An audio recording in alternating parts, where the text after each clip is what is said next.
Okay, good afternoon, everyone. I'm Israeli government spokesman Eylon Levy. This is day 95 of the October 7th war. We'll begin with our latest figures. IDF fatalities since the start of the October 7 massacre have risen to 519. That's up by 12 since our last update on Tuesday. The people of Israel mourn the deaths of Lieutenant Colonel Ro'i Yochai Yosef Mordechai, Sergeant First Class Miron Moshe Gersh, Staff Sergeant Sufyan Dagash, Sergeant First Class Reserves David Schwartz, Sergeant First Class Reserves Gavriel Blum, Sergeant First Class Reserves Yakir Hexter, Sergeant Roy Tal, Sergeant Major Reserves Akiva Yasinski, Master Sergeant Reserves Roy Avraham Maimon, Captain Reserves Ron Efrimi, Captain Reserves Denis Krolmakov, Vexler, Master Sergeant Reserves Amit Moshe Shahar. We salute them for their heroism and embrace their families at this moment of impossible pain and grief. An update on the hostage crisis. Time is running out for the 136 vulnerable hostages still trapped in the Hamas terror dungeons, and in fact time has already run out for the 25 hostages killed in Hamas captivity. Just now the Families Forum, the Hostages Forum, has released a medical report that we urge you all to read, detailing how all of the hostages face immediate life-threatening danger in Hamas captivity, and there is no time left for them. We welcome sustained media coverage of their plight, and note especially the powerful report in the Daily Mail by Natalie Lisbona and Andy Yearing, Don't Forget Them, Faces of Girls Still Held by Hamas. We welcome condemnations of the Hamas rapist regime's crimes by UN-appointed experts Alice Jill Edwards and Morris Tidball Binns, who said the growing evidence about reported sexual violence is particularly harrowing, constituting gross violations of international law and war crimes that may, we say obviously do, qualify as crimes against humanity. It is therefore especially regrettable that instead of campaigning for their unconditional release, UN agencies have been urging Israel to leave the Hamas rapist regime in power. To them we say, if anyone thinks we are going to abandon those vulnerable hostages in the hands of the Hamas rapist regime, get out of our way. This week, survivors of the Hamas terror dungeons and relatives of the remaining hostages have been testifying before the Knesset about the psychological, physical and sexual abuse that the Hamas rapist regime has been perpetrating against the hostages.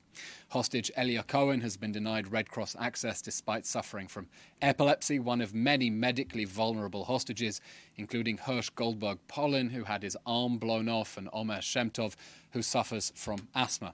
Survivor Aviva Siegel, whose husband Keith is still a hostage, shared first-hand eyewitness testimony of Hamas monsters, her words, torturing a female hostage right next to her.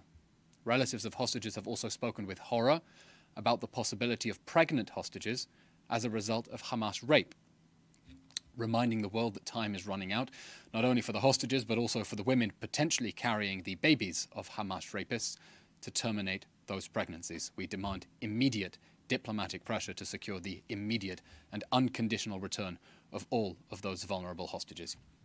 A diplomatic update. In recent hours, Prime Minister Benjamin Netanyahu has met with our ally US Secretary of State Antony Blinken, who also met with the War Cabinet. We welcome Secretary Blinken here on an important mission to bring back the hostages and prevent the war that Hamas declared on October 7th from spreading any further. A war that has already displaced 80,000 Israelis from their homes on the Lebanese border, homes that Hezbollah is shelling. The time is now for the international community to demand the enforcement of UN Security Council Resolution 1701 from 2006 and to push the Hezbollah army of terror north of the Litani River. To the world we say clearly, act now before it is too late.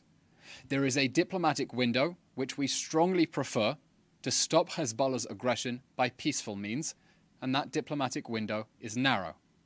Hezbollah and its Iranian warlord patrons are dragging Lebanon into an unnecessary war with their non-stop rocket fire at northern Israel. Hezbollah has two choices: back off or be pushed away. It is not too late for the world to get Hezbollah to back off so that our people can return safely to their homes. And if that fails, do not complain when we are forced to push it away. An operational update from Gaza. With each passing day, the IDF continues to expose more about the Hamas human shield strategy, and we continue to urge firm international condemnations of Hamas's sick strategy of protecting its military assets under civilian sites. Just yesterday, the IDF's Golani Brigade located the largest weapons production site discovered since the beginning of the October 7 war in Burej. The soldiers found components for long-range rockets that could be fired from the Gaza Strip as far as northern Israel. The production site was connected to a branched tunnel network that had been used by Hamas to transport weapons to its terrorist battalions throughout the Gaza Strip. Hamas has every intention of continuing to murder Israelis, ideally, in its view, millions of Israeli citizens across our country. They want to commit further acts of genocide, just like they did on October 7th, and the State of Israel remains firm in its resolve to destroy Hamas and continue fighting to bring back all of the hostages and ensure that the Gaza Strip can never again pose a threat to the people of Israel, not like it did on October 7th and not like it did in the preceding 20 years of rocket fire. And that's the end of today's update, and as always, we'll now take your questions.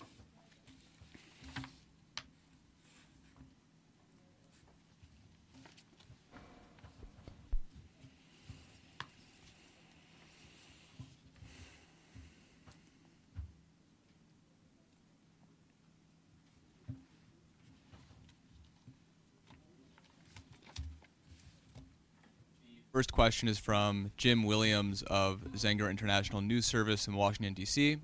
Eylon, is there any word on the hostage families attempting to block aid trucks getting into Gaza?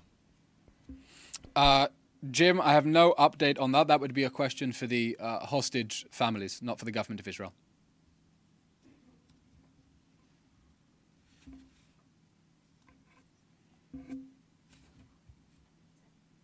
Okay, that's all, everyone. Please keep safe, and we will update you about the timing of following briefings. Thank you very much.